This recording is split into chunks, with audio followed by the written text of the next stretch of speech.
Oh,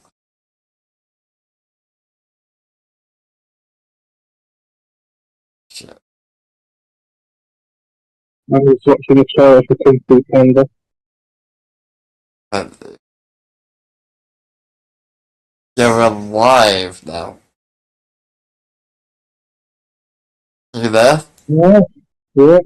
Yep, you're alive. So, yeah, where should we start with this? The day before.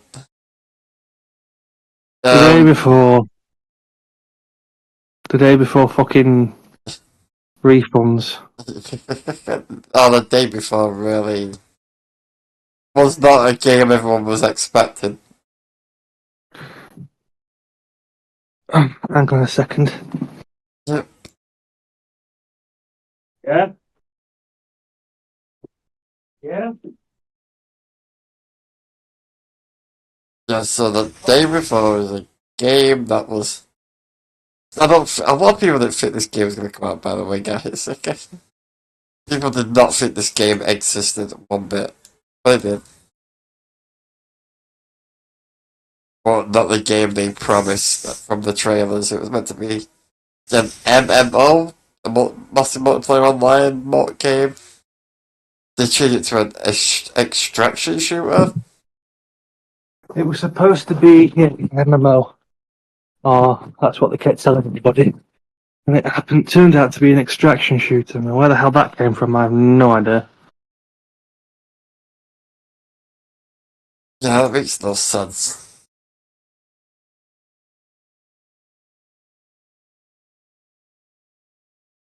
It makes no sense, and I don't know why they. I think they knew they were going to shut down, and they had to pay off people. Hmm. So they, so they basically took people's money when the game came out and ran off with it. Basically. And they've changed the name, like to a new company called what they call it again. It's 8 points or something like that. Oh, but basically like the friggin' the company's like shut down basically, but creating if they are they saying they're creating a new studio. Apparently, it's going to be called Good Points or something like that, or 8 points or something. Oh my god. They're, I don't understand how they're going to do it because they've lost they've lost everyone on this game, and everyone's never going to trust them.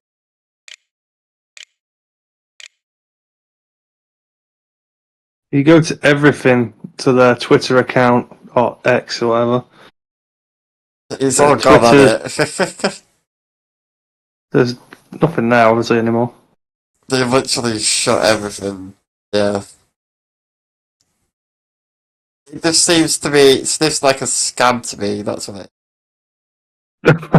I'm looking on Twitter and someone's saying, "Unbelievable! You guys hyped this game up so much, and this is the end result. You guys are an absolute disgrace to the video game industry." And they actually responded saying, "This was our first big experience. Shit happens."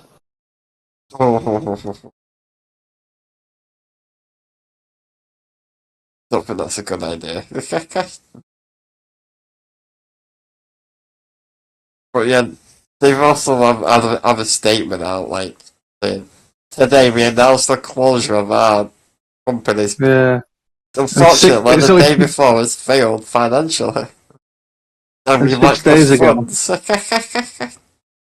6 days ago, after 5 years of blood, sweat, and tears, we can finally say these words. The day before is out now. Yeah. Oh yeah, all the income received is being used to pay off debts to our partners. And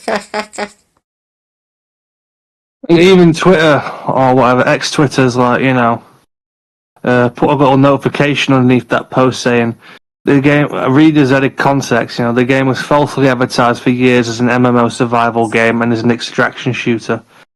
The game's Steam page clearly states this, read reviews before purchasing the game. there is games like this Prop Night, which I think I've seen that game before.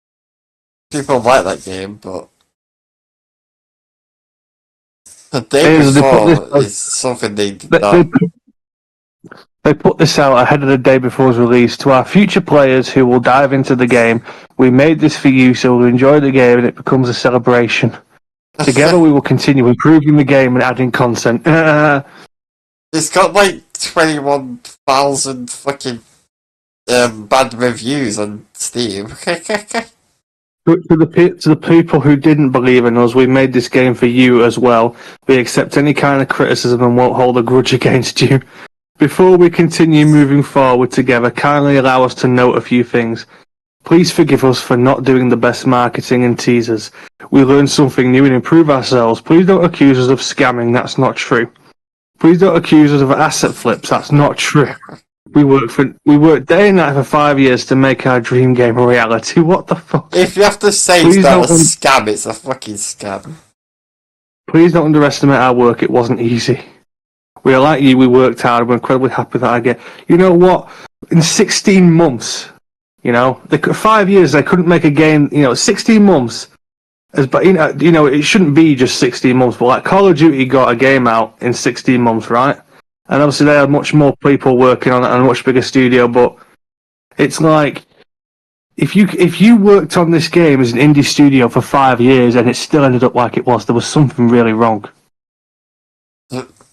I just think For they example- wanted to get. They just put whatever they could together to make money and fucking close. They knew it was going to happen.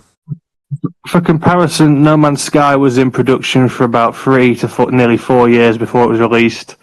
It wasn't what we wanted at launch, obviously, but at least they were honest and they went back to work. Like from the trailer, like in the actual the game that they were showing, you get to build bases and shit. In this You can one, build big. not really, no. You can build. It's like I think that they kind of mislead you.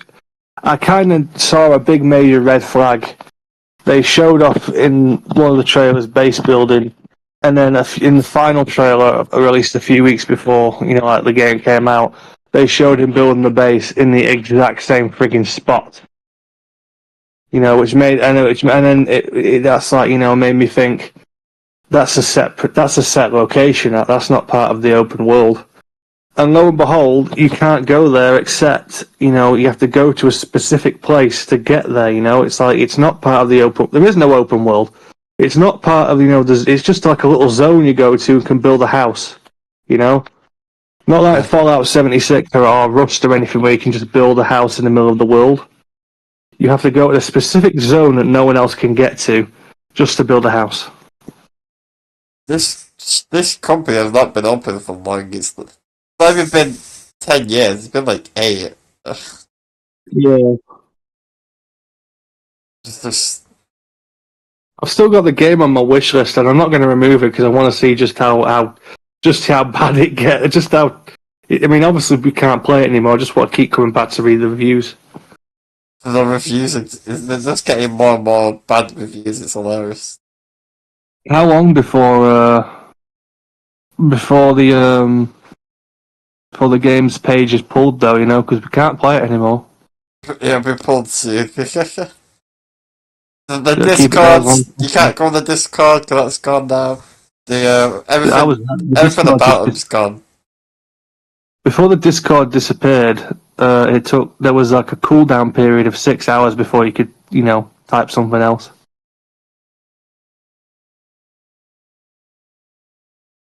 Oh my Sorry.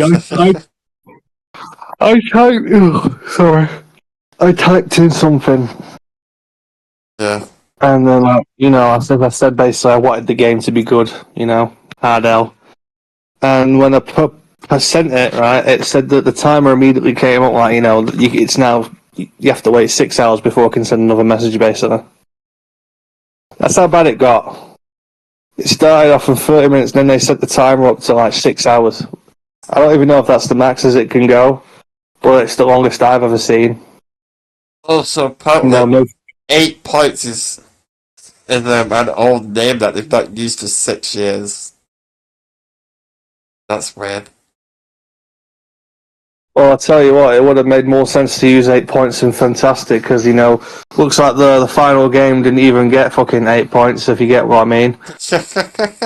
One exactly fantastic either, was it? No, this is like one of the worst things I've ever seen. This is a bigger clusterfuck than Fallout. I mean, They wiped everything, even the YouTube videos are gone. if you you can watch them on IGN now. That's the only place you can see them.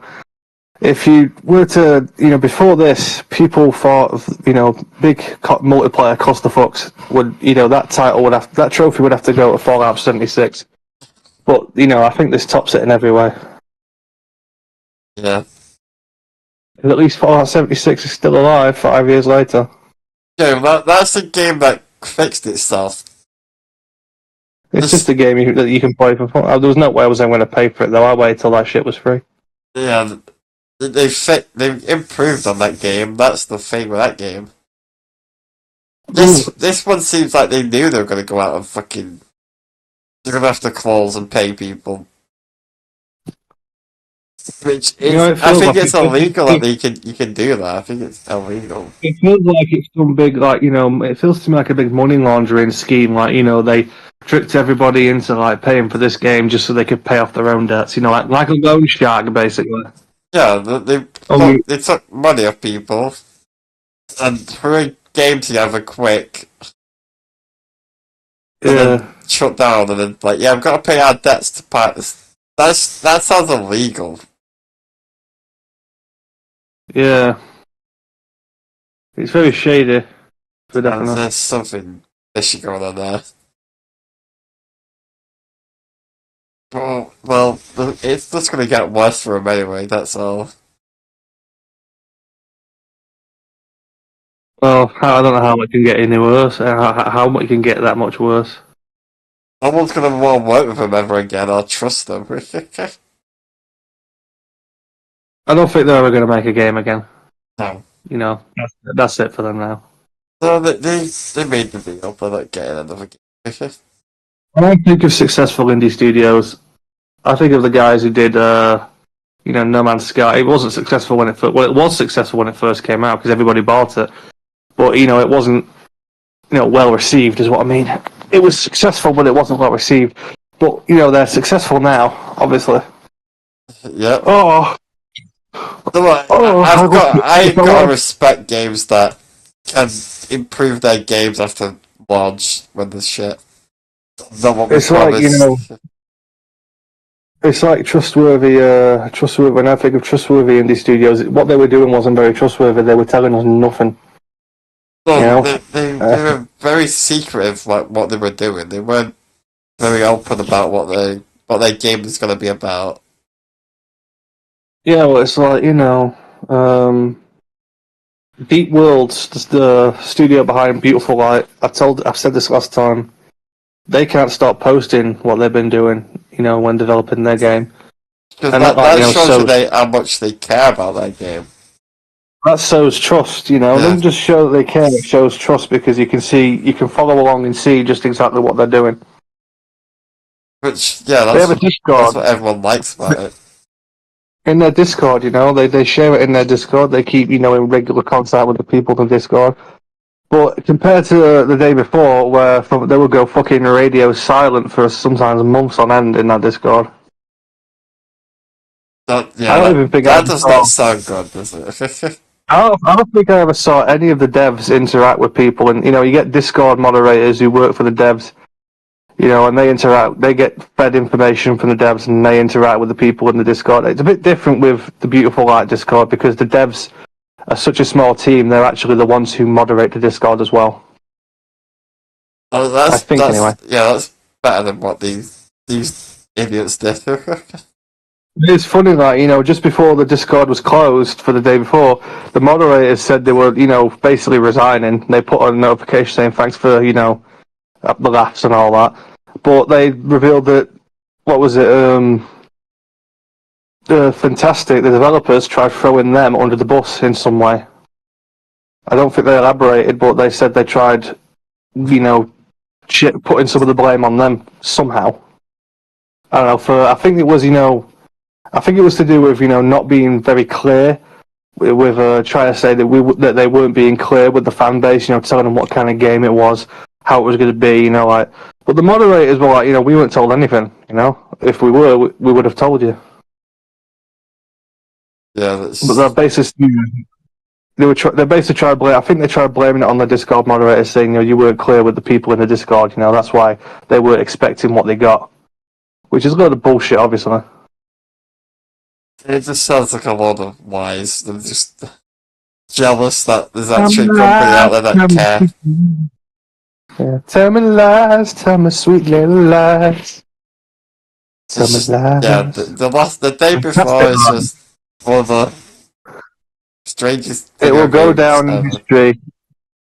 It will go down in history as a cautionary tale of what not to do as an indie studio. It's not even an indie studio, really. The publisher was Mytonia Interactive, so they're not completely blameless in this. I mean, Mytonia Interactive are not blameless in this because they put out this shit knowing full well what kind of game it was, and that fucking, you can't be a publisher and not know what kind of game you're publishing is. They put this out knowing that Fantastic was lying. The difference is that Fantastic have closed down and Mytonia haven't. Yeah. So, they can barely. But, indie studios that do so much better because Hello Games develops and publishes its own games. Yeah, they're an indie company though. There's not many of them there, really. Deep World's develop and publish their own games. Red Barrel's the studio behind Outlast. Yeah. In 2017 when Outlast 2 came out, Red Barrel's only had like 25 people in it.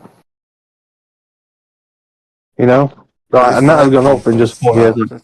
Yeah, it was only I think there was only 25 to 30 people working at Red Barrels in 2017 when they put out Outlast 2. And that game was amazing. That game was great. Not as good as the first one, but it was still good. Yeah, it wasn't like the worst game I've ever seen. It was a good. It was creepy, horrifying. And you could tell the studio was really small because all the characters are voiced by the same people.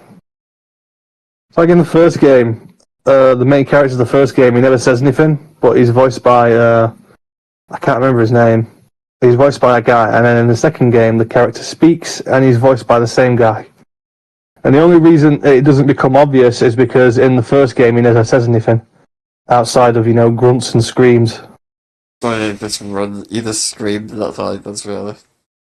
Yeah, in the second game, when he's fully voiced, it's the actual same guy who played him in the first game. Miles, the player character, and in the DLC, Waylon, they're both voiced by the same actor.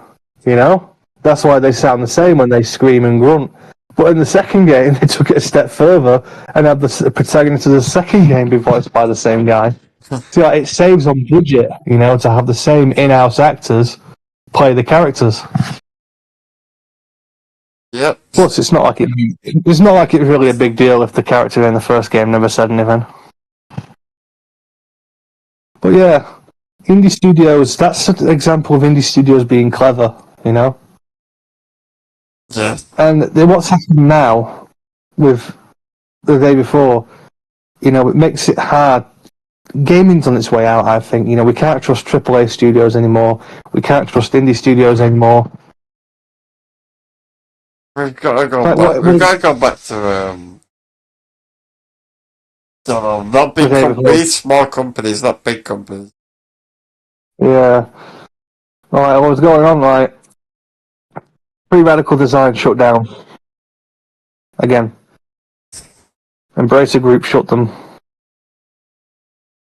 I don't think AAA games they're not even good when they come out because you need an update to fix the game. Yeah, it's like I think to say Free Radical should become an indie studio, I think, and just make the game themselves. It's funny because AAA games have all the fucking resources they can ever ask for, and sometimes most of the time they're shit. When they come out, you're just like, why? It's like, what was it? No Man's Sky, as Internet Historian said, you know, when they went radio silent for months on end after the release of No Man's Sky, and everyone thought, you know, they've taken the money and ran. And they didn't. So they stuck with the game to improve it. Yeah, and now they're releasing a new game and people are actually excited again. Yeah, I You just know, hope the hype's not overhyped this time. Rather than be like, oh god, here we go again, you know, they're going to, you know, overpromise, oversell. Instead of that, they're like, you know, they actually know what they're doing this time around, so this should be good. Yep. They've spent 7 years, nearly 8. Is it 8 years? Is it? It's 8 years, isn't it? No, Yeah. it's 7 years. Sorry, 7 years. Making No Man's Sky good again, and in the same time, they've been developing this game for about 5 years. But is it a fantasy-like game? Yeah, it's like, it's not sci-fi, it's a fantasy game taking place in a procedurally generated open world that's bigger than the Earth, apparently. And you can play as not just humans, but like, you know, loads of different fantasy creatures and fly dragons and build houses and all that shit. Yeah, it looks like they're not overhyping it this time. Okay. It's basically No Man's Sky, but as a fantasy game. It's the same engine, the same mechanics, everything. Yep. And it almost feels like some of the mechanics in No Man's Sky were getting ready for this, because in No Man's Sky you can fly and aliens, you know, you tame them, you fly them, you can ride aliens and all that. And you can do that in this game with wolves and dragons and shit. Yeah, that's gonna be fun. Whenever it comes out. Yep. What else is there? Talk about? Oh yeah, E3. That's officially Gone forever. gone. That's kind of heartbreaking, to be honest. I mean, do we need E3 anymore? Where you can do your own like convention things online. I don't know. I mean, like, you know, like, if you think about it, it's not financially, like, you know, sustainable. You know, it's not the kind of, like, what would you call it? It's cheaper for them. I can get what it's coming from. It's cheaper to do their own thing, basically. But it's an event, you know. It's something people go to for fun. You know, it's like one of them big once a year things. I think it's been getting. We have the Game Awards and we have that, and we've got. Yeah, I just don't think it works anymore. It's not. I don't think it's good for them, really. The companies. But yeah, I think have these three been kind of like dead for a few years now? It's not been as good as it used to be ever since COVID happened. Oh yeah, it's been getting like cancelled, hasn't it, year after year? Yeah, I think it's hard enough to like show you games because you have a certain amount of time limit and it's other studios and you've got to show ads and shit. It's just like it's just too much. Yeah, that I've not watched E3 for a long ass time. We've not had the fucking chance. I mean, it's been cancelled or no one watched it in 2021 apparently. Different when, you know, you can't actually go there and watch it, you know. People just don't want to bother anymore. Yeah, it's sad at the same time, but I do understand why they don't want to do it anymore. Yeah. Still, it sucks, but, you know, that's life. Shit happens.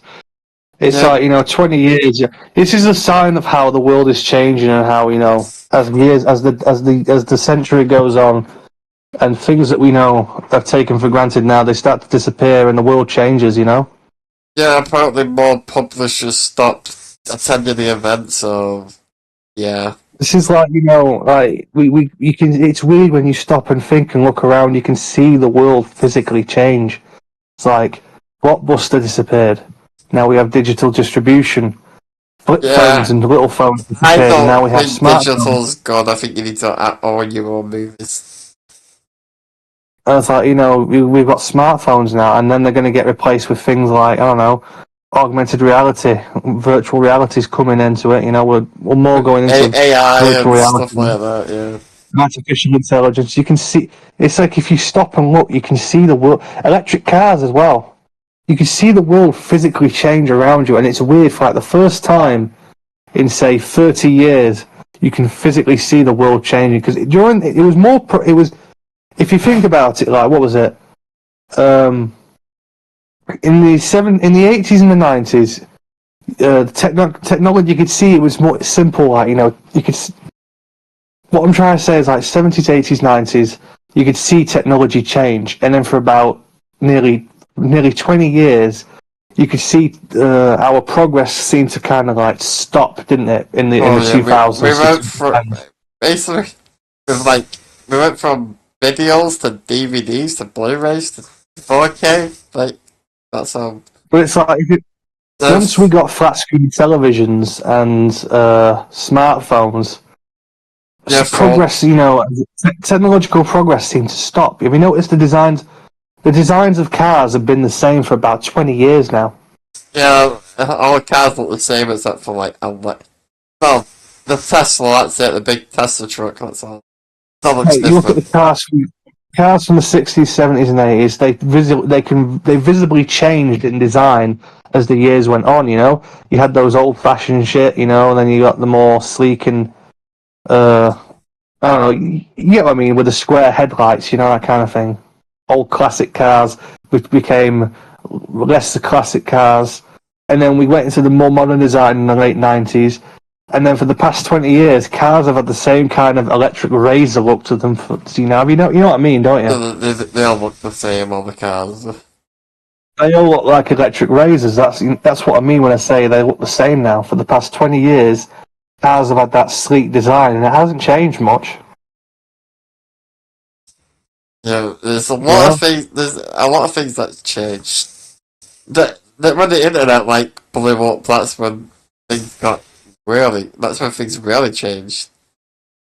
It's like, you know, technological stagnation. You know, with, like, progress If kind of ground to a halt throughout the 2010s. if you wanted to see new game trailers, you had to go to E3, and or you would have to wait until the games are coming out. Or you see a trailer on the TV. So Now you can, well, online, I you don't see have to go. You can just watch it on on YouTube. Yeah, YouTube. So it's all everything's changed. I remember I didn't when I back in 2007. I didn't know that the third Pirates of the Caribbean was coming out until I heard them talk about it on the radio. Oh That was yeah, 2 years after the YouTube became a thing.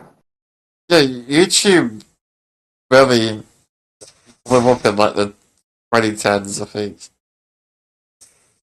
Yeah, early 2010s, late 2000s. Yeah, First obviously one was the first it one that was a hit. thing. What in 2005? I don't think I ever watched it back then. The first one that hit a million, I think, was Fred.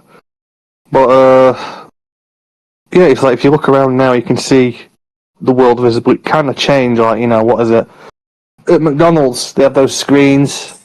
We have digital distribution. You know, It's drone kind of like they deliveries. don't want human connection anymore. It's kind of going away. It's just weird, like, you know, to be alive when E3 began and then to see it disappear. You know, that's weird. That's like, you know, you remember how the world changed when E3 came, and you remember how it changed again when E3 disappeared. And obviously, there's people out there I've never heard of E3 before, but you know, So a lot of people's attention span has like gone to like fucking TikTok. That's everyone's attention span these days. Oh, let me use TikTok. 6 second videos or whatever. mm, It's I just miss Vine. yeah, Vine you just disappeared, and watch then TikTok replaced it. the world changes before your eyes, and you're just like, wow. It's when you're there for the inception of it gets weird when you're there for the inception of something, and then you have to watch it disappear years later. Like Vine, I remember when Vine was the big thing, and then it disappeared. Twitter was like, you know, it was called Twitter for years, and then it disappeared and turned into X. That's weird. Everything's changing. Everything. But we might sound like old fucking men talking like this. Yeah, old men. We're talking about old men now. But we're getting old. We're not I want you. we're not like the oldies. We're not the generation anymore. Yeah. It's more for When, the kids.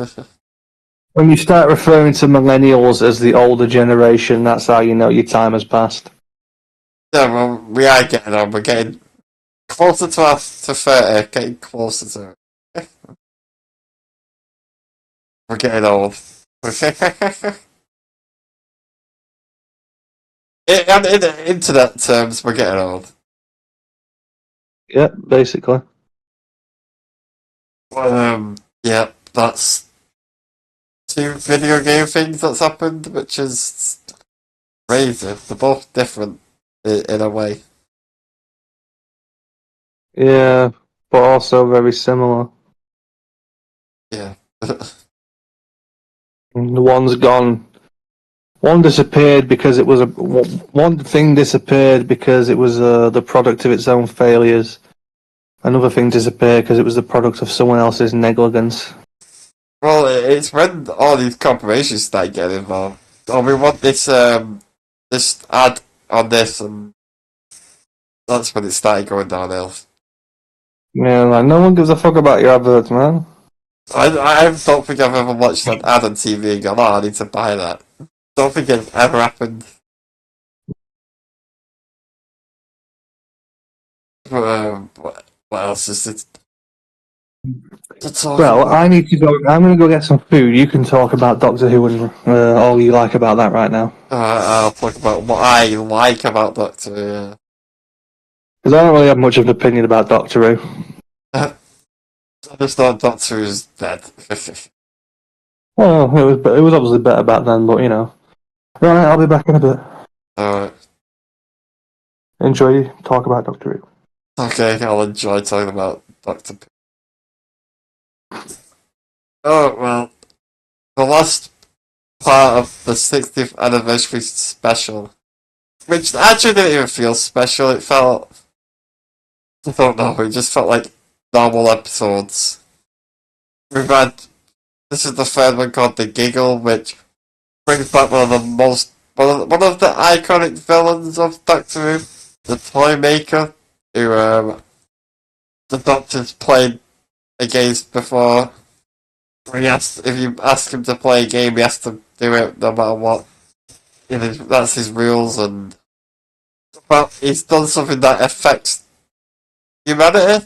It's made humanity lose their minds, and they all think they're right. Well, that goes nowhere. That literally goes nowhere.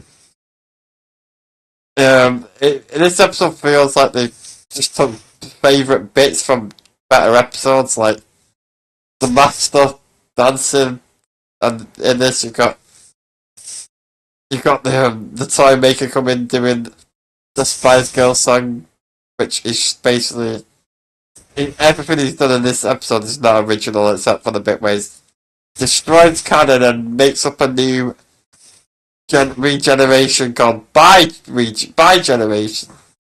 When you regenerate, but instead of regenerating to a different face in the same body, you split up, and apparently in all the timeline, they've all split up so that it's basically every Doctor's alive. Apparently even the ones that died of old age, so they're going to die again and regenerate, and then there's infinite numbers of Doctors. Oh god.